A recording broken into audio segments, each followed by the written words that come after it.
Zakia mini কিচেনে আরও একটি ভিডিও দেখার জন্য সবাইকে স্বাগতম। আসসালামু আলাইকুম প্রিয় দর্শক, আজকেও নতুন একটা নাস্তার রেসিপি নিয়ে হাজির হয়ে গেলাম।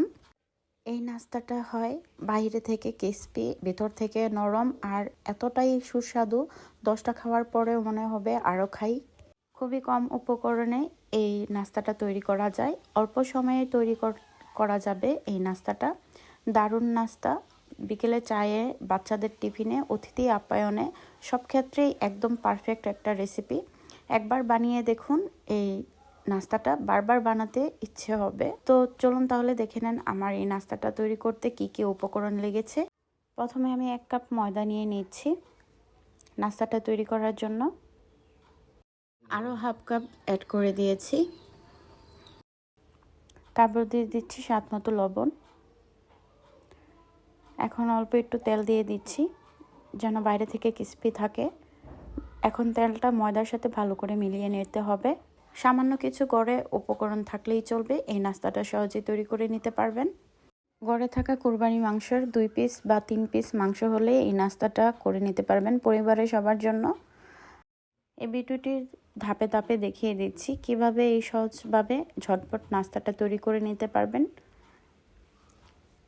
ভিডিওটি স্কিপ না করে পুরো ভিডিওটির সাথে থাকার জন্য অনুরোধ রইল।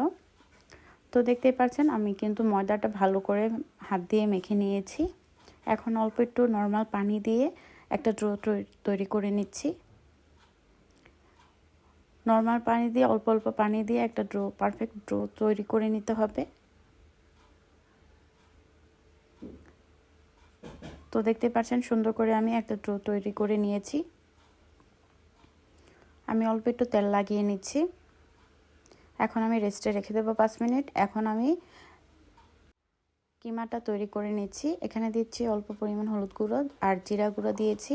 আর দেখতেই পাচ্ছেন একটা মরিচ কুচি করে কেটে নিয়েছি। জালটা যার যার ইচ্ছে মতো দেবেন, আর স্বাদ অনুযায়ী লবণ দিয়ে দিয়েছি। যেহেতু আমি এখানে রান্নার মাংস নিয়েছি, এক্সট্রাভাবে আর রান্না করতে হবে না।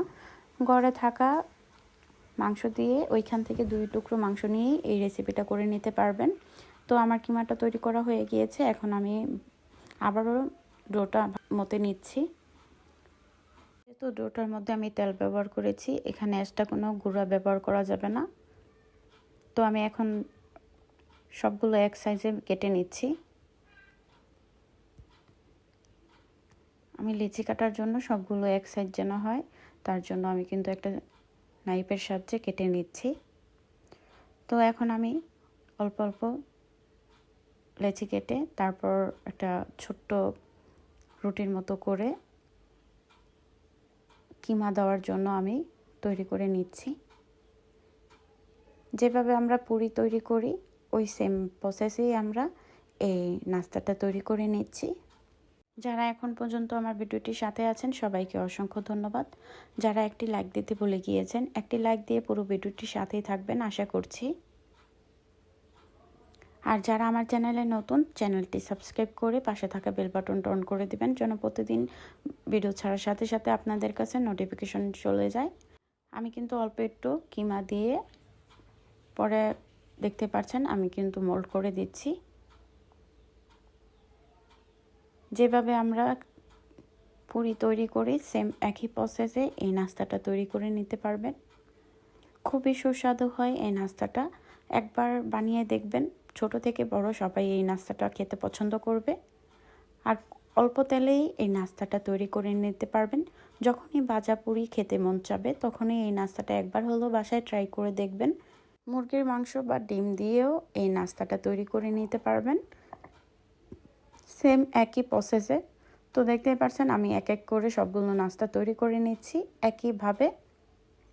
খুব সহজভাবে আপনাদের মাঝে তুলে ধরেছি। একবার হলেও বাসায় ট্রাই করে দেখবেন, এই নাস্তাটা ছোট বড় সবাই খেতে পছন্দ করবে। একইভাবে আমি সবগুলো নাস্তা তৈরি করে নিয়েছি। হাতে একটু অল্প তেল লাগিয়ে বারবার দেখতে পাচ্ছেন আমি একদম সহজভাবে দেখিয়ে দিয়েছি। এখন চলে যাচ্ছি চুলায় একটা প্যান বসিয়ে দিয়েছি। পরিমাণ মতো তেল দিয়ে দিচ্ছি। একদম অল্প তেলে এই নাস্তাটা ভেজে নিতে পারবেন। একদম ডুবো ডুবো তেলে ভাজতে হবে না। চুলার জালটা মিডিয়াম আঁচে রেখে এই নাস্তাটা ভেজে নিতে পারবেন। দেখতে পাচ্ছেন খুব সহজেই আমি আপনাদেরকে নাস্তাটা তৈরি করে দেখিয়ে দিচ্ছি। যারা এখন পর্যন্ত আমার ভিডিওটির সাথেই আছেন সবাইকে অসংখ্য ধন্যবাদ। চ্যানেলে নতুন হয়ে থাকলে চ্যানেলটি সাবস্ক্রাইব করতে ভুলবেন না। আর পরবর্তীতে ভিডিও ছাড়ার সাথে সাথে যেন নোটিফিকেশন পেয়ে যান, তার পাশে থাকা বেল বাটনটা অন করে রাখবেন।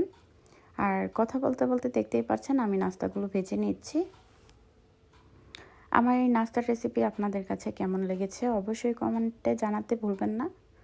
তো এভাবে করে যদি নাস্তা তৈরি করে খান কমেন্টে জানিয়ে যাবেন কেমন লেগেছে। প্রিয় দর্শক, একবার হলেও এই নাস্তাটা ট্রাই করে দেখবেন। ছোট থেকে বড় সবাই আপনার এই নাস্তাটা খেতে পছন্দ করবে। তো আমার নাস্তাগুলো ভাজা শেষ পর্যায়ে। এখন আমি একটা টিস্যু পেপারের মধ্যে আমি নাস্তাগুলো তুলে নিচ্ছি যেন এক্সট্রা তেলটা কেটে যায়। আর এমনিতেও দেখতে পাচ্ছেন কতটা পারফেক্ট হয়েছে, খেতে অসম্ভব টেস্ট লেগেছে। তো বাসায় একবার হলেও এই নাস্তাটা ট্রাই করে দেখবেন। আর আমার নাস্তার রেসিপি যদি ভালো লেগে থাকে লাইক কমেন্ট শেয়ার করে সবাই কাছে পৌঁছে দেবেন। আজকে এই পর্যন্ত, সবাই ভালো থাকবেন, সুস্থ থাকবেন। পরবর্তী ভিডিও নিয়ে আবারও হাজির হয়ে যাব। আল্লাহ হাফেজ।